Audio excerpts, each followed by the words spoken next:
bazala bamzitho, welcome to Mkosi noMagatsheni. I am uMagatsheni, Umkosi wethu namhlanje bazala bamzitho. It's about uQueen Nandi. If you don't know, uQueen Nandi was one of the cast members of Pastor's Wives, ushade nomfundisi waseWisile, and there was a time that she was going to each and every podcast that she was invited to or that she wanted to go to, just to bash the Isondo, the all Catholic churches. And you could see some of the things, guys, as someone who comes to ME, I knew some of the things, yes, but some of the things I just felt like she is lying. But because I thought she knows bad things, and to me it felt like akekho umamfundisi osiphathisa njengoQueen Nandi. So yesterday, guys, uQueen Nandi went live athi bamkhipha endlini, and then she paid up front aqamba amanga. So guys, the landlord decided to make her own video. I'll post that video, and guys, I'll come back. Kwenzeka ntoni la kuside le story inobana ulivele wanibona andiyazi ke loo nto sisi into enzekayo. uNandi came bezoshuta i-reality show njengoba ulibona ndilapha emapoliseni. ndiyakubona uNandi ziiproof zonke ezi. Okay. uNandi beshuta just for 8 weeks. yonke nantsi ne-lease agreement ndinika Okay. amapolisa nantsi. Okay. ayoyam naye ikhona laa company ibishuta. Okay. bathi Okay. bangakasayini because kuye bezawushuta. Okay. uNandi after that she doesn't want to go out. I-reason yayisithini wayiza rent exesha elinganani? ithi 8 weeks. 8 weeks. Oh, okay. 8 weeks. Okay. befanele uphumile nge-7 kaJuni. kaJuni Kudala sisiza nalapha namapolisa ethetha naye ukuthi endihlukumeza abize neetshomi kugcwale kwenziwe neepati. andinguye mntu wepati, ndiyazikhonzela.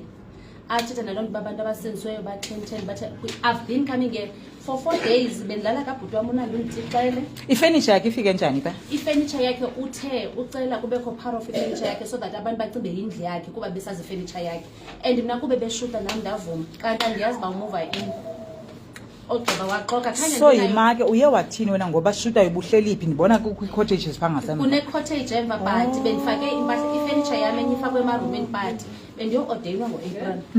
So njengoba bendiyo-ordeyinwa ngo-April and then benzawubuya nde-KZN, so ixesha labo lohlala it was a short time, like 8 weeks. 8 weeks, ndibuye ngokomthetho ndibuye nje sekushiyeke almost 2 weeks okanye less than 2 weeks. So for me bendingazi uba phaa umntanam usesikolweni eteshara, umntanam akakwazi uze ekhaya. uNandi forcefully akafuni. After ndi-ordeyiniwe bekufanele into yokubana ndiye nanantsika kwenziwa i-celebration. ifemeli amize bebezawuza. uNandi akafuna uphuma, mna ndandibanike a-week after. aba bantu abatrendisayo 2 of them ngookhazini bam badiniwe. kukho ubrother wakhe Ndimbonile, brother wakhe laa brother ebephethe imela. wakhe bendibavulele necase apha. bathi xa bethetha ndine-proof the house have renovated it kuba bendiyithenga indlu sasivumelene nalowa wasemalawi Yes, owner wasemalawi. original owner. And Yes. then they find out into yobana uyandibhobha. bendibhatala ii-bills ezingaka zombane o-12,000 o-8,000. xa ndizikhweshe ngakwazi uvala umbane ndibuza njani. And then I went kwamasipala bathi they need to mandifuna i-power of attorney. ndabaxelela istory bathi hayibo sisiyabro bandibonisa uba hayibo lo mntu ubhatalisa izikweleti zakudala. So basically the owner wanted to scam me. So mna ndaya kuye ndathi ndicela ndiphe i-power of attorney. Remember the story sehouse, it was because i-reason ingakabi khange bekho kwigama lam ndandinyusa ndize ndayothatha le fowuni ndandingenazikweleti mna, even a car bendithenga cash. So kwathiwa noba ungenazikweleti but ikho isikolo for ubana i-credit score ufuna kube and ndandiyenza nokubona. ne-agent uthe waxoka, and then le we did it verbally but kwabakho nee-emails zoba ndingarenovata. Sisi ndine-pictures. I renovated the house in 4 days. babelala phaa abantu. So I think that sisi assume uba ndirich okanye ndimali, so they wanted to scam me. So what happened is when they did that ndabuza avalwa njani amanzi, why kuzavalwa amanzi kodwa ndiyabhatala. I went to kwamasipala ndafumanisa uba umbane xa ndifaka umbane usithi 0 ndambuza kanti babe yonke into babe wena amanzi babe yonke. Ndine-emails that I gave to the lawyers ukuthi mna guys I cannot be involved in such. That was the reason that the house. Zala mamzitho, that is landlord le yaka Queen Nandi, or the Queen Nandi, or the person that bekabole ku Queen Nandi the house. Was umama states, so you know what, uQueen Nandi wanted a house, then because she was going to shoot a reality show. Uyabona one thing about these fake celebrities or these people, they want to live a high life. Baphila impilo abangakwazi ukuyi-afford, because I really do not understand ukuthi why bokumele arente indlu yasesentini kanti bangangazirentela indlu nje noma ngabe kuse-Alexander seduzane nesentini mus or emalboro there are cheaper houses angazithola emalboro than irent yasesentini, and abantwana could always use the taxi to go to sentini mus. Sonke sikhule senza kanjalo.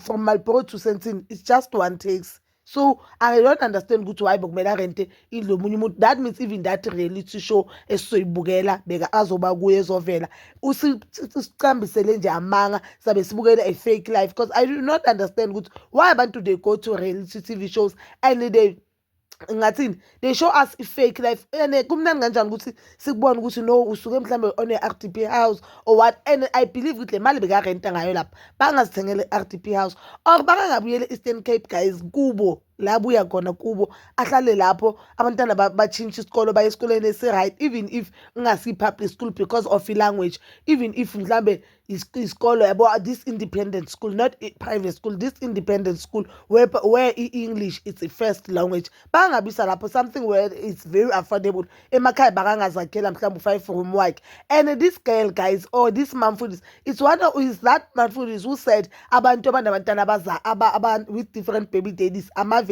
Ukhona Mamfundisi osho kanjalo. Recently she posted a video. I saw a lot of people that I want to talk about bakommentile lapho abantu besinga expecta bakommentile. I did comment even me there ukuthi you know what, this thing angivumelana nayo athi uyena uzwela uNandipha, but now we should be asking ama-donation kids why angazama ukuthi abo-best uNandipha. Just imagine a whole Mamfundisi athi yena uzwela uNandipha ubuhlungu just because uNandipha uboshiwe ingane zakaNandipha. Where else we all know ukuthi uNandipha isihlungu asenze kuloya mbhuti labantu who is alleged that abazi ukuthi umbulale or vele umthole sekambulele, but even if mhlambe uthole sekashonile ubhuti and she used umzimba kabhuti, ubhuti bahlela how many months kubo bangamazi ukuthi ukuphi. That trauma or that pain mama leyo bhuti andlule kuyo afuna umntana wakhe ongakaze waboshwa ongasisigebengu. You know manje umntana esigebengu ngasho ukuthi hayi mhlawumbe usejele or mhlawumbe wenza into no, umuntu right, a decent person, ubaba umuntu osebenzayo long nifunana nomuntu ukuthi ulahlekile, kanti umuntu uthatha ibhodi yomntana wakho yenza into afuna ukuyenza ngayo. Umamfundisi Nandipha ke lo mina I don't wanna say, I don't wanna lie guys, angimzweli ubuhlungu Nandipha. I do not wanna lie because I do not understand ukuthi why Nandipha bokumele ashute amanga on a reality TV show ngoba ngabe ushutele ekhaya kubo musa. Ngabe ushutele ekhaya kubo. This guy, this Mamfundisi guy is Mamfundisi lady. This Mamfundisi some respect. If you could listen or watch all the podcasts you'll see ukuthi this person akekho right. I don't wanna lie. Akekho right. But ke ngibonile bakhona abantu abamzwela ibuhlungu. There are people that they are asking the guy who was helping abo Brenda Ncoli with donations ukuthi amsize. The guy uthi no lo muntu ke wangidelela, I will not help. But again, if there are people who want to donate guys, they could just reach out to Nandipha on the page like Ezna Shulu ukuthi she is busy making money ku Facebook, thina slow si engage entweni ezi-negative athi asho on the post that she posted about Nandipha. So you could just reach her, donate whatever you want to donate. But mina I'm not gonna donate for someone who's not for women, because I do not think ukhona umzali or ukhona ingane ekhula ithi mina ngifuna abantwana babo babahlukile, or ukhona umzali uthi no what mina ngifuna abantwana babo babahlukile. And if community leader uMamfundisi usamane sibukela kuye, then wena if uzobhesha abanye abafazi ufuna ukuthi abantwana abancane bayenze njani, ufuna abafazi beze kanjani bavule kuwe isifuba. You understand? But bazalwane, so please do comment down below your thoughts, and please don't forget to like, subscribe, share, and hit that notification button. Nginithanda ukuya nokubuya.